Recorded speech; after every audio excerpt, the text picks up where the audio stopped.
MSU TV is on the air, bringing you the best student-produced educational, entertaining, and informative programming.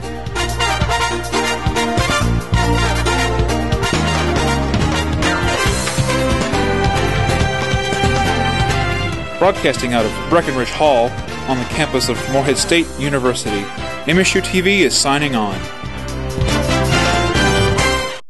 Good evening and welcome to NewsCenter. I'm Kyle McKenzie. And I'm Shelby Steele. This is your news for December 1st, 2011.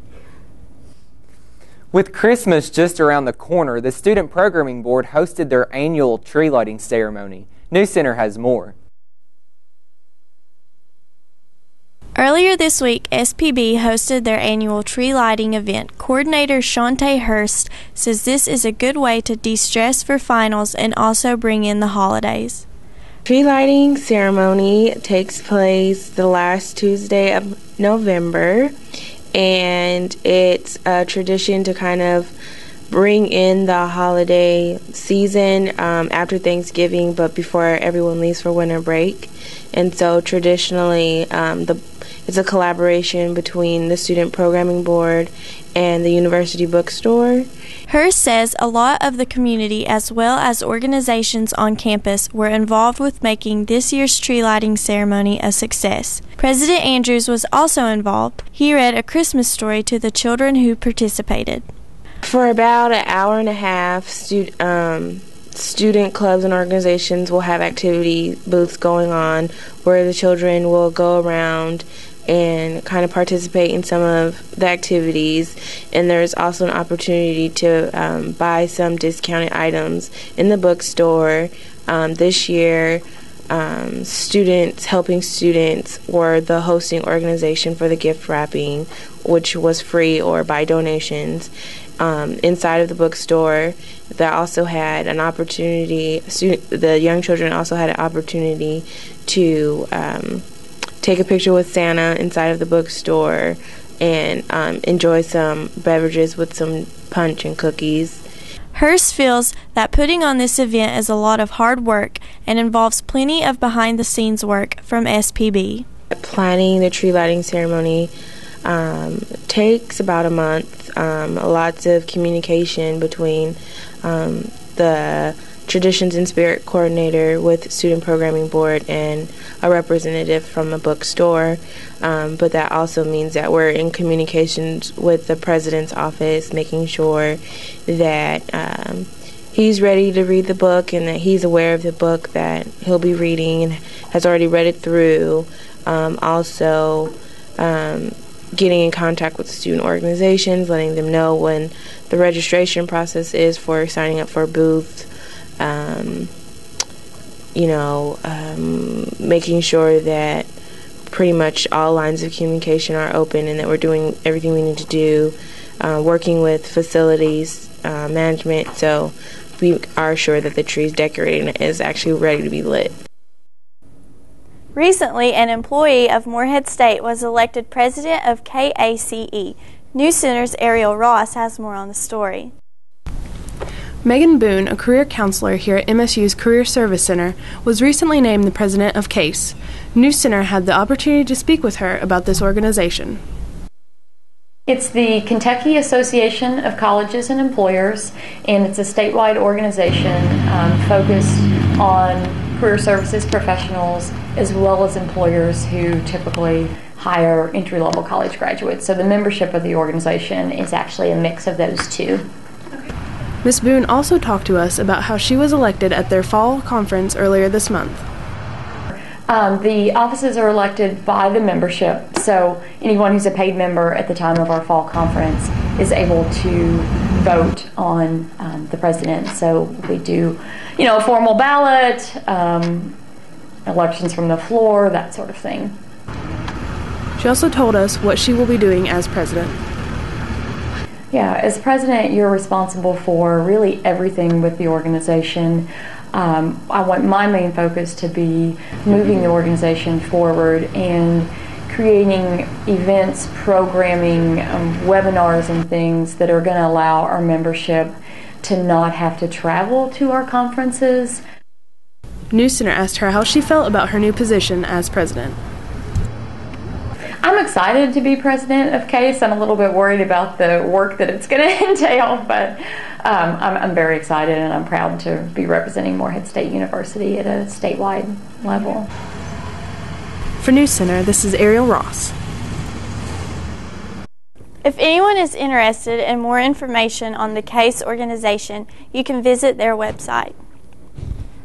And we'll be right back after the break with Dawn Young and a quick look at weather. What's wrong, dude? Second guessing that cheeseburger? Maybe you should take another look at that before you eat it. Don't eat me! Now how could you be thinking of eating that when really you're thinking of a slow-cooked chili-covered Geo-Dog with cheese with your selected choice of chips? Throw that thing away. Located on the first floor behind the elevator. What about me? For students living both on and off campus, come check out the new POD store, located in Alumni Tower. POD store is a great way for students on campus to go grocery shopping without leaving campus, or for students looking for a place to spend flex dollars on drinks, snacks, and supplies. Remember, if you're by Alumni Tower, visit the POD store to the right of the catwalk for products on demand when you want them. Do you feel like playing video games? Or surfing the internet? But you need to study? If you're having trouble focusing on what's important, you may suffer from ADHD. Stop by the Cottle Health Clinic located in Allie Young Hall between 8 a.m. and 4:30 p.m. or call 783-2055 to make an appointment. Hey, what you got there? This is a list of school supplies that I need, and I can't find them. Well, I know where you can find them. Okay, great. The university books. That's right, they got everything.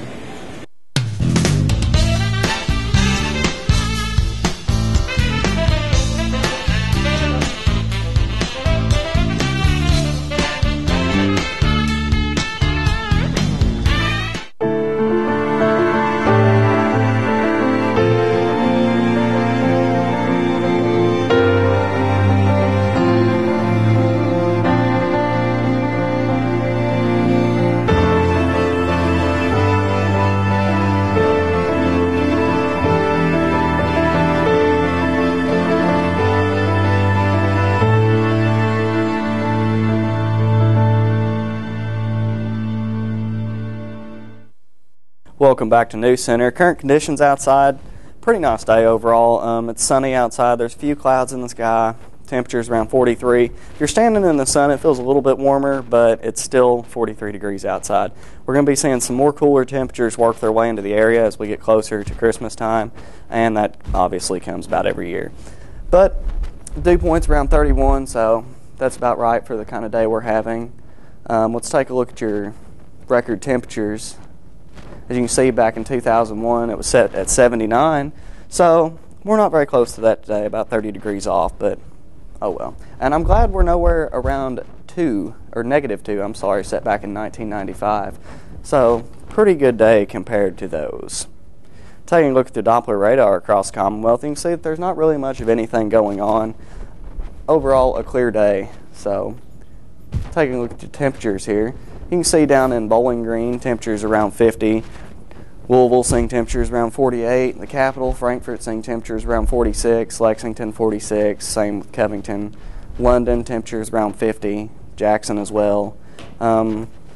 Overall, pretty average day across the Commonwealth. Nothing really special or spectacular going on. But for now, we'll take it back to the NewsCenter desk.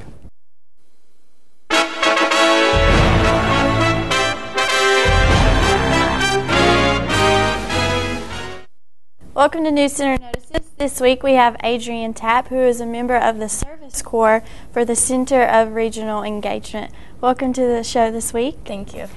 So can you tell me about the Regional Engagement Club and what you guys do? The Center for Regional Engagement is located right next to the Student Methodist Center, and basically it provides volunteer opportunities for students, all your volunteer service hours and service learning courses. So how do you get involved in the program?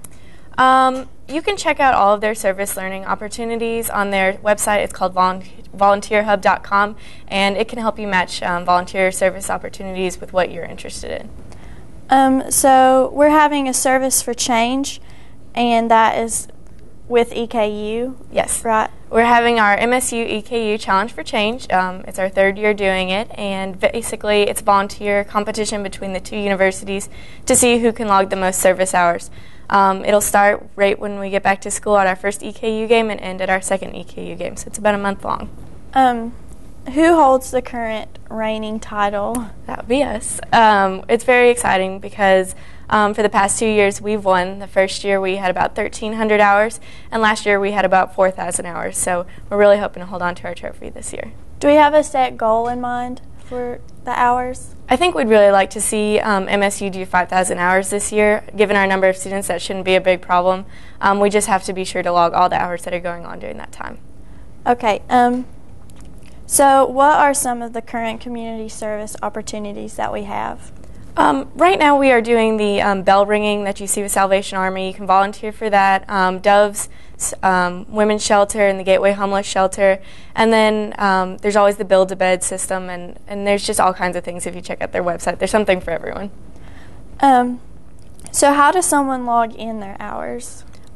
We have green sheets that you can log in. You put down what you did it for, how long you were there, and then you have someone verify that you were there. And you can receive those sheets either at the Center for Regional Engagement or at the Student Government Office.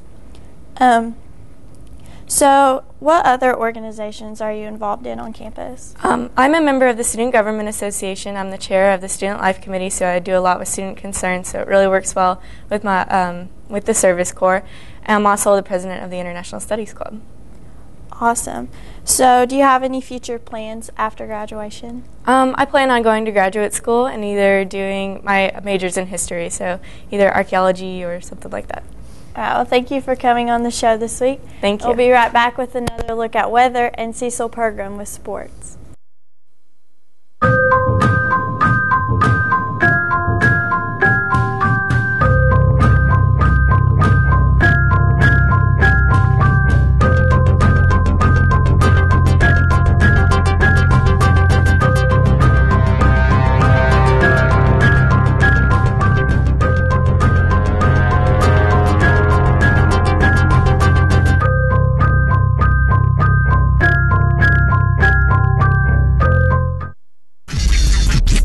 When you got some homework and you need a place to go, when you're working on a project and your computer is slow, there's a little place on campus that I think that you should know about. The first story of the library is what I'm talking about. Walk past Java City and then you will see the new commons area is where you should be.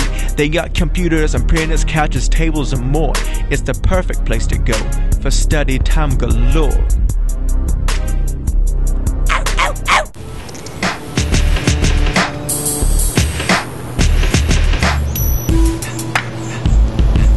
Hey man, you're not supposed to be smoking on campus.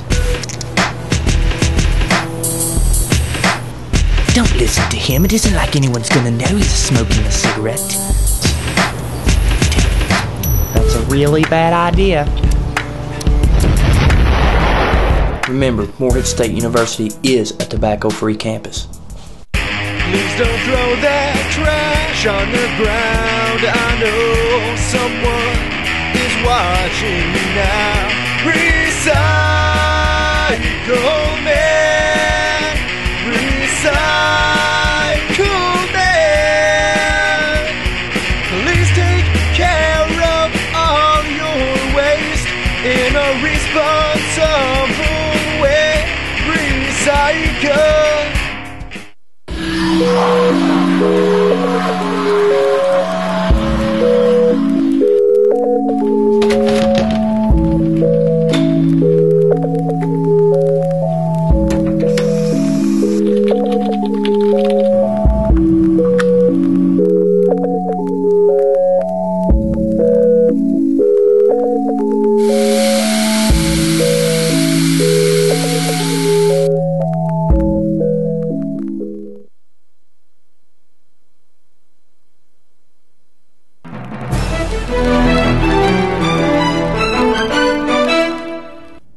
Welcome back to NewsCenter. I'm Don Young. Current temperature outside is around 43 degrees, but it feels a tad bit warmer if you're standing in the sun. But with it going down soon, temperatures are going to taper off back down into the 20s tonight. So it's going to be another cold one, but it's going to remain that way, so we might as well get used to it. Mostly clear outside. It's been a sunny, beautiful day overall, so pretty nice. Humidity is around 56%. Winds are in the northwest at just 1 to 3 miles per hour, so not a big deal. Nothing to worry about much. Taking a look at the Doppler radar across the Commonwealth, you can see that there's not really much of anything going on. It is clear on both our end of the state and over towards Louisville and Bowling Green and places like that. So overall, a pretty nice day. Taking a look at your temperatures across the Commonwealth, you can see that average temperatures are in the upper 40s and lower 50s. You can see in Lexington temperatures around 46. Frankfort, capital, seeing temperatures around 46 as well. Covington also seeing that temperature. Louisville seeing temperatures around 48. Down south, go a little further. Bowling Green seeing temperatures around the 50s. London temperatures 50 as well. Jackson around 50. So as I said, temperatures in the upper 40s and low 50s. Taking a look at your temperatures across the nation, you can see, like I said, temperatures around the 40s in our area. If you head a little further south, however, you can see temperatures warm up to around in the 60s. Texas seeing temperatures almost in the 80s. Lucky them. And if you move into the Midwest, you're seeing a lot cooler temperatures around in the 20s and 30s, and they're seeing some snow showers right now. Let's take a closer look at those. You can see those showers are kind of working their way over toward us, which might give us a possible chance of rain and snow showers looking into Tuesday of next week. But this storm should totally pass us, and we shouldn't have to worry about it at all. But this is the one that might hit us, so we may be seeing some snow showers in the future forecast. Taking a look at your national satellite coverage, you can see that storm just as a little larger image, but as you can see, it's working its way this way, and like I said, we're going to see that storm come across through here and hit us. So look forward to some snow, people. Clear tonight, light winds. It's going to, like I said, really cold outside. Temperature around 28. Maybe a little cooler with the wind chill, but pretty cold overall. Looking at tomorrow, it's going to be a pretty nice sunny day, but once again, temperatures in the 50s. It's going to be cooling off a little more. We're going to see a little temperature hike in this weekend, and then it's going to drop off into next week. Let's take a closer look at that, looking at your 5-day forecast. Like I said, tomorrow is going to be really nice, sunny, 50 degrees. And then it's going to cool off a little bit into around the 30s.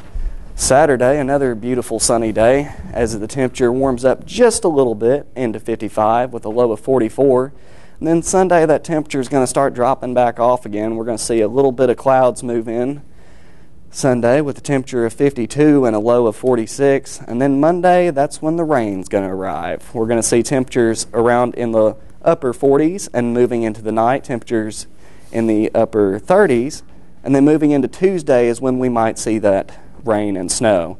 Temperatures are going to be cold enough to see the rain and snow, but it could be sleet, rain, snow. We're not really sure yet. We'll just have to see when we get closer to it. So overall, I'm kind of glad the rain's kind of pushing out, and we're going to mostly be seeing snow just because, you know, if it's going to be real cold, I'd rather it just snow than be a big slushy outside. Yeah, me too. It makes it much easier for driving. Well, that's all for the weather. Let's take it to Cecil Pergram with sports.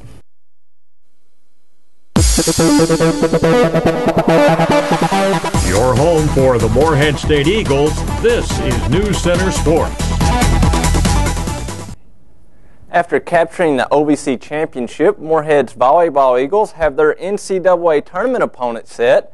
The Eagles learned Sunday night that they'll be squaring off against Purdue in the first round of the NCAA tournament. The Eagles were placed in the Minneapolis Regional of the 64-team field and will square off with the Purdue Boilermakers Friday, December the 2nd. The match will be the volleyball Eagles' first trip to the NCAA tournament. Visiting Marshall proved too much for the Morehead State women's basketball team last Wednesday. The Thundering Herd outscored the Lady Eagles 83-66 at Johnson Arena. Marshall started the game on a 17-6 run and never looked back while shooting 60.9% from the field in the first half, including 3 of 6 shooting from beyond the three-point line. Junior forward Ashur Harris tallied her second straight double-double, recording 16 points and 15 rebounds. Senior Courtney Lumpkin also chipped in 15 points and 4 steals. MSU never made it close, though, as Marshall ran out to as much as an 18-point lead in the final 2 minutes. The Lady Eagles will play Wright State this Saturday. Game time is scheduled for 2 p.m. The MSU men's basketball team connected on a season-best 50% from the floor and used an intense full-court pressure to register a 68-56 victory over Princeton in the Ticket City Legends Classic Saturday at Soico Pavilion. The Eagles improved to 3-3 with their second straight victory. Senior Terrence Hill led the Eagles with 16 points, while junior Milton Chavis tossed in 12. Senior Lamont Austin also posted a career-high 11 points. The Eagles will take on Kent State tonight at the Mack Center. Game time is set for 7 p.m. And now it's time for world-famous sports trivia.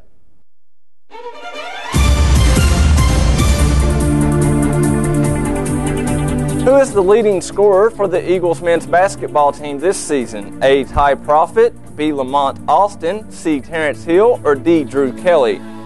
Trey, who do you think it is? I know they're all phenomenal players, but I think it's C if I've been following it any at all. What do you think, Kyle?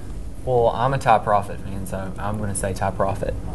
Well, I'm a Drew Kelly fan, so I'm going to have to say Drew Kelly. Trey was actually one that was right. It was Terrence Hill. He's leading the team with 16 points. He's averaging 16 points a game right now. Ty Profit and Drew Kelly, they're both are the next closest two scorers on the Eagles team. They're averaging just a little over 8 points a game. Tonight the Eagles will be taking on a very good Kent State team. They've faced a lot of good opponents this year, and played a lot of quality teams on the road as well at home. The game's in Kent State. How do you think the Eagles will fare in tonight's game, Trey? I think they'll do pretty good. Like I said, they're all phenomenal players, so they should see a pretty good game overall. They all have a pretty good scoring ratio, so we should do okay. But like you said, Kent State's pretty good. Absolutely, and like you said, the Eagles are still searching for maybe that impact player. Terrence Hill's kind of he's leading the team in scoring. We're kind of looking for that second or third scorer. Maybe Drew Kelly, Khalil Owens is always out there getting rebounds.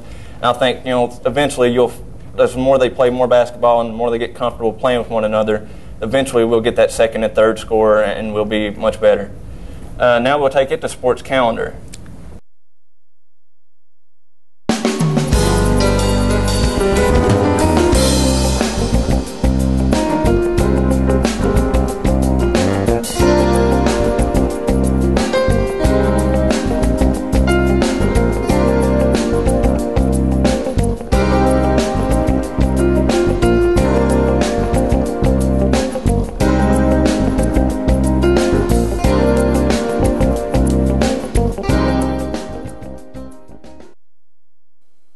A second public meeting of the Rupp Arena Task Force was held Wednesday night to discuss the development of the proposed Rupp Arena Arts and Entertainment District, as well as ways to possibly use the Lexington Center and 46 acres of city-owned land. Spokesman from the design firm Space Group, Gary Bates, says one improvement may include breaking up the convention center into multiple buildings like a campus model. Another public meeting will be held in January. The public can also submit ideas and comments at the task force website, ruppdistrict.com. WSAZ is reporting the Federal Bureau of Alcohol, Tobacco, and Firearm officials believe a July car bombing in Ashland was an isolated incident and not a random act of terrorism. Janie Biederman of Russell suffered cuts, bruises, and burns after she taped her brakes and the auto exploded. Investigators found a PVC pipe, a detonation cap, wires, and the smell of gunpowder at the scene. Her husband, Tom, says his family is getting death threats from South American drug lords and fears another possible bombing. Biederman says the ATF has done little to solve the case. Officials from the agency told WSAZ the husband was initially a suspect in the case, but they have no person of interest at this time. Kentucky Folk Art Center receives display from the Smithsonian NewsCenter. Has more on the story. Kentucky Folk Art Center is featuring an exhibit called Journey Stories. The stories consist of American travels from the past, from Plymouth Rock to exploring the American West, through the boom of the railroads to the civil rights. So Journey Stories, we got it from the Smithsonian, and it's really cool because it sort of tells our story and how we've journeyed across America and how we got to where we are today. And it also partnered with the middle school, so we have some really cool middle schooler stories about their journeys and stuff. Journey Stories is a great exhibit from Smithsonian. It gives an opportunity for us to see the history of migration across the country through pictures and artifacts. Some really great information that I didn't know. I'm a history major myself, that I didn't know, and I think anybody will find it interesting. It's great. The Journey Stories exhibit will be on display till December 3rd. The Folk Arts Center is open 9 to 5, Monday through Saturday. With finals week quickly approaching, NewsCenter's Man on the Street went out to ask students how they are preparing for the most important week of the semester. Finals week has always been a little tricky for me. I found that I had to have total quiet in order to be able to concentrate fully. Oftentimes, I live in a suite, so I'll have to go to the library just to find peace and quiet. A lot of my roommates will just be watching movies or listening to music. So study partners also help me a lot when I review notes and prepare for tests. Basically, for finals week, it's about every year I have to make like my own little schedule for studying, and so right now I'm in the process of making like a very synced schedule of when I'm actually going to be studying, when I need to eat, when I need to sleep, when my actual finals are, and so that's kind of what kind of gets me through the day. And I also break down all of my study guides and all of that down per day so that I don't miss anything and I don't overwhelm myself too bad. But that's usually what I do to prepare. Where I'm a theater student, it's a little bit differently than how most people prepare for finals week. It's a lot of just kind of memorizing monologues or doing design things. So I really don't know how to describe it. It's not sitting down and really studying a book or a study guide or an outline. It's just really focusing on whatever play I'm studying or the design aspects of it. So I plan on looking over all of my homeworks and projects that are doing during the year and go over all the study guides. Study for my juries. I have 4 pieces, so I have to work on that. Study languages and go over all the tests and quizzes that I didn't study hard enough for, and just make sure that I'm prepared in all aspects of everything that I'm doing. On behalf of Don Young with weather and Cecil Pergrin with sports, I'm Kyle McKenzie. And I'm Shelby Steele. Have a great evening.